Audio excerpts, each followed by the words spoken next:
안녕하세요. 오늘 저희 앞에는 닐 도널드 월시의 내일의 신 발췌본이 놓여 있습니다. 이번 시간에는 이 텍스트를 좀 깊게 파고들어 볼 텐데요.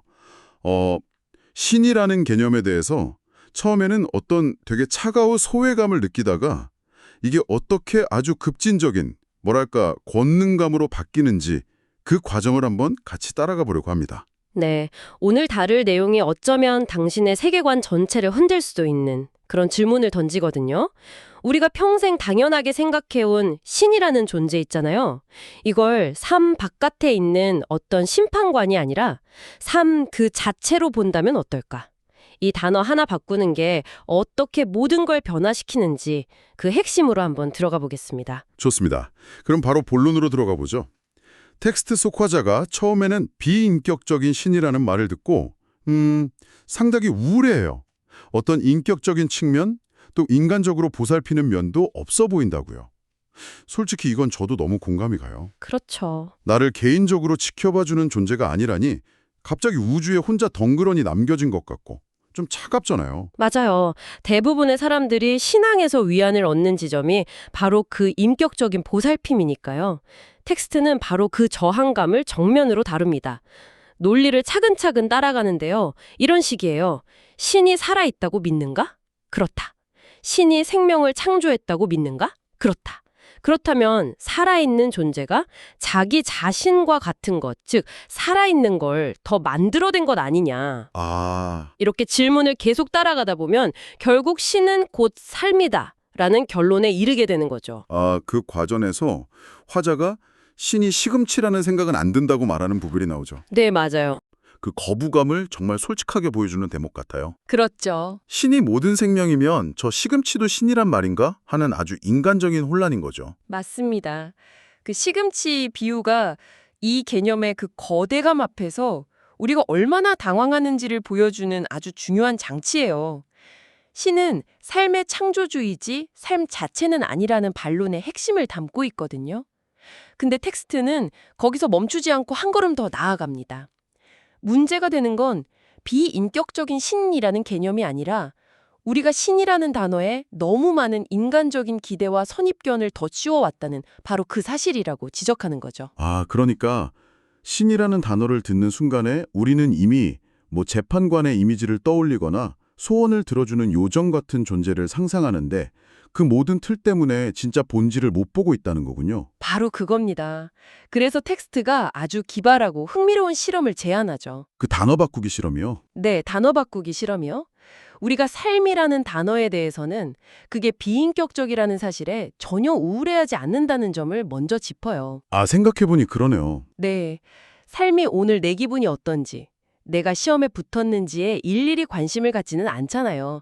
그냥 거대한 시스템이고 흐르는 에너지일 뿐이죠. 우린 이걸 너무 당연하게 받아들이고요. 와, 이 단어 바꾸기 실험은 정말 대단한 것 같아요. 우리가 얼마나 무심코 쓰는 단어 하나에 우리의 감정이나 세계관 전체가 꽁꽁 묶여 있는지를 딱 보여주거든요. 그래서 화자에게 삶이라는 단어를 신으로 바꿔서 어떤 문장을 말해보라고 하죠. 네, 바로 이 문장입니다. 이 텍스트의 하이라이트라고 할 수 있는데요. 신은 일관되고 예측 가능한 결과로서 내가 아무 때나 사용할 수 있는 에너지다. 이런 식으로 이용하면 신은 내가 원하는 체험을 창조하는 데 있어서 나의 가장 훌륭한 벗이요, 가장 효과적인 도구요, 가장 놀라운 힘이 된다. 내가 곧 신이다. 잠깐만요. 이 문장을 들으니까 소름이 돋네요. 비인격적인 신이라는 말에 그렇게 우울해하던 사람이 똑같은 개념을 삶이라는 렌즈로 이해하고 다시 신이라는 단어로 말했을 뿐인데 반응이 완전히 달라져요. 180도 달라지죠. 네, 전 권능이 부여된 느낌입니다. 저는 신과 친구가 되고 보살펴지고 정말로 권능을 부여받은 느낌입니다 라고 말하잖아요. 아니 그냥 단어만 바꿨는데 어떻게 그 깊은 우울감이 순식간에 권능감으로 바뀔 수가 있는 거죠? 그게 바로 이 텍스트의 핵심적인 통찰인 겁니다. 변한 건 외부의 신이 아니라 신을 바라보는 나의 관점이라는 거죠. 아, 관점의 변화. 네. 나를 심판하고 통제하는 외부의 존재라는 프레임으로 볼 때는 두려움과 무력감을 느끼지만 내가 사용할 수 있는 내 안의 에너지, 내 삶을 창조하는 도구라는 프레임으로 바꾸는 순간 관계가 완전히 역전되는 거예요. 심판관과 죄인의 관계에서. 그렇죠. 동업자이자 친구의 관계로요. 텍스트는 우리가 얼마든지 우리한테 힘을 주는 방식으로 이 거대한 에너지를 인격화할 수 있다고 말합니다. 이렇게 개인적인 차원에서 엄청난 힘을 느끼게 되는데 텍스트는 여기서 멈추지 않더라고요. 이 새로운 관점이 어떻게 우리가 세상을 바라보는 방식까지 완전히 뒤바꾸는지로 논의를 확장하죠. 네, 그리고 그 지점이 바로 전통적인 믿음 체계와 정면으로 충돌하는 지점이죠. 텍스트는 어제의 신이라는 아주 도발적인 개념을 제시해요. 어제의 신이요. 네. 이 어제의 신은 끊임없이 무언가를 요구하고 벌을 내리고 또 너와 나를 나누고 분열을 조장하는 그런 존재로 묘사돼요. 그리고 가장 충격적인 주장은 이 오래된 영성이 본질적으로 죽은 우주에 관해 이야기한다는 겁니다. 죽은 우주라니 그게 무슨 뜻일까요? 모든 것이 각자 분리되어 있고 생명이 깃들지 않은 물질 덩어리들로 가득 찬 우주를 의미하는 거죠. 신은 저 멀리 하늘에 있고 인간은 땅에 있고 자연은 그냥 우리가 이용하는 자원일 뿐이라는 세계관. 아, 모든 게 연결되어 있지 않고 파편화된 상태. 그렇죠. 즉 죽어있는 상태라는 겁니다. 텍스트는 세상이 이렇게 혼란스럽고 엉망인 이유가 바로 이 분리의 사고방식 때문이라고 아주 강하게 주장해요. 와, 정말 대담한 주장이네요. 그러면서 인류의 의식이 진화하면 결국 신은 곧 삶이라는 이 새로운 이해가 주류가 될 거라고 예측까지 하죠. 맞아요. 심지어 기존 종교들도 이 변화의 흐름에 적응 못하면 신자들을 다 잃게 될 거라고 단언하고요. 이건 거의 선언에 가까운데요. 네, 단순한 철학적 제안을 넘어서 거부할 수 없는 인류 의식의 진화 과정으로 설명을 하고 있어요. 마치 인류가 지구가 평평하지 않고 둥글다는 사실을 결국 받아들였듯이 영적인 차원에서도 이런 패러다임 전환이 필연적으로 일어날 거라는 거죠. 여기서 이런 질문이 자연스럽게 떠올라요. 만약 이런 변화가 어차피 일어날 필연적인 과정이라면 우리가 굳이 뭘 해야 하나요? 그냥 두 손 놓고 기다리면 되는 거 아닌가요? 아주 중요한 질문입니다. 그리고 텍스트는 정확히 그 질문으로 논의를 이어가요. 만약 삶이라는 이 거대한 시스템이 스스로를 조절하고 유지하는 자동 시스템이라면 왜 우리가 나서서 세상을 구해야 하냐는 거죠. 맞아요. 여기에 대한 대답이 이 텍스트의 또 다른 핵심입니다. 결론부터 말하면 우리가 구해야 하는 건 삶 그 자체가 아니라는 겁니다. 삶 그 자체를 구하는 게 아니다. 그럼 무슨 뜻이죠? 텍스트는 삶은 절대 끝나지 않는다. 그 시스템은 자동으로 조절하고 유지한다고 못을 박아요. 우주적인 에너지로서의 삶은 우리가 뭘 하던 사라지지 않는다는 거죠. 여기서 정말 중요한 구분이 나옵니다. 우리가 세상을 구한다고 말할 때 그건 우주 전체를 구하자는 게 아니라 바로 우리가 지금 알고 있고 즐기는 이 모습 그대로의 세상, 즉 인류가 지금의 형태로 살아가는 이 행성의 환경을 우리 자신과 우리 후손들을 위해 보존하자는 의미라는 겁니다. 그러니까 이건 일종의 자기 보존을 위한 외침이군요. 거창한 이타주의가 아니라 우리 종족이 이 행성에서 지금처럼 계속 살고 싶으면 정신 차리라는 경고에 가깝네요. 아마 이 방송을 듣는 당신도 세상을 구한다는 말을 들으면 좀 거창하고 막막하게 느껴졌을 수 있을 겁니다. 저도 그렇거든요.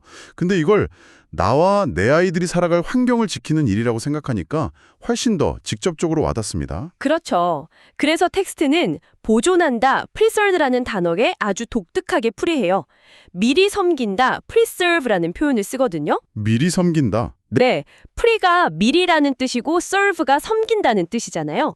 즉, 어떤 일이 터지기 전에 생각할 필요도 없이 본능적으로 자동적으로 삶을 지속시키는 방식으로 행동하는 걸 의미하죠. 마침 우리가 숨 쉬는 걸 의식하지 않고 그냥 하는 것처럼요. 바로 그거죠. 삶을 지탱하는 행동이 우리의 제2의 천성이 되는 상태를 말하는 겁니다. 그런데 문제는 지금 우리가 그렇게 행동하고 있지 않다는 거겠죠. 텍스트는 우리가 고유의 본능을 어기고 있다고 지적해요. 우리 안의 본능, 즉 삶 자체가 우리에게 지금 너의 행동은 파괴적이야 라고 보내는 그 경고 메시지를 계속 무시하고 있다는 거죠. 그리고 이 지점에서 이 거대한 우주적 이야기가 왜 결국 당신 한 사람, 바로 당신의 건강과 삶의 문제로 귀결되는지를 보여줍니다. 그 경고를 무시했을 때의 결과가 아주 구체적이고 개인적인 차원에서 나타난다고 말하거든요. 그 결과가 뭔가요? 텍스트는 삶의 메시지를 무시하는 개인들은 자신의 형태를 바꾸게 될 것이라고 경고합니다. 형태를 바꾼다. 이걸 우리식의 평범한 말로 풀이하면 죽을 것이다. 그것도 자기 명대로 살지 못하고 일찍 죽게 될 것이라는 아주 직접적인 경고죠. 와, 환경오염이나 기후변화 같은 거대한 담론이 갑자기 당신의 건강, 당신의 수명, 당신의 아주 개인적인 선택의 문제로 곧바로 연결되는 지점입니다.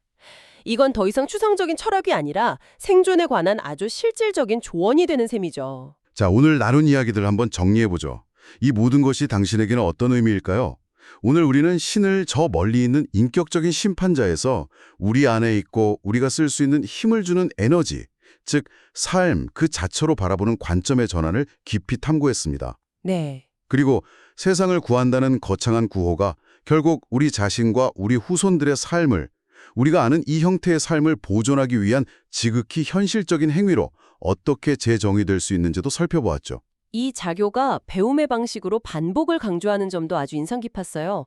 왜 자꾸 같은 주제로 되돌아오는 것처럼 느껴지는지에 대해서 그건 마치 나선형 계단으로 오르는 것과 같다고 설명하잖아요. 아, 네, 그 비유가 있었죠. 네, 같은 자리를 맴도는 것 같지만 한 바퀴 돌 때마다 더 높은 곳에서 이전에 보지 못했던 것을 더 많이 보고 더 깊이 이해하게 되는 의식 확장의 과정이라는 겁니다. 이 텍스트의 핵심 메시지는 결국 삶 자체가 우리에게 보내는 근본적인 메시지, 즉 모든 것은 연결되어 있으니 지속 가능한 방식으로 살아가라 라는 그 내면의 목소리에 귀를 기울이라는 것으로 요약될 수 있겠습니다. 텍스트는 마지막에 화자가 옛 영성이 죽은 우주에 관해 말했다니 그것이 무슨 뜻입니까? 라고 질문을 던지면서 끝을 맺습니다. 저희도 그 질문을 당신에게 조금 다른 방식으로 남기면서 마무리할까 합니다. 만약 오늘 우리가 나눈 이야기처럼 세상 모든 것이 살아있고 서로 연결되어 있다면, 즉 신이자 삶의 일부라면 당신을 둘러싼 이 우주가 생명 없는 물질 덩어리가 아니라 근본적으로 살아있다고 여기며 사는 것은 당신의 내일 아침, 당신의 아주 작은 일상에 어떤 실질적인 변화를 가져올까요? 한번 생각해 보시면 좋겠습니다.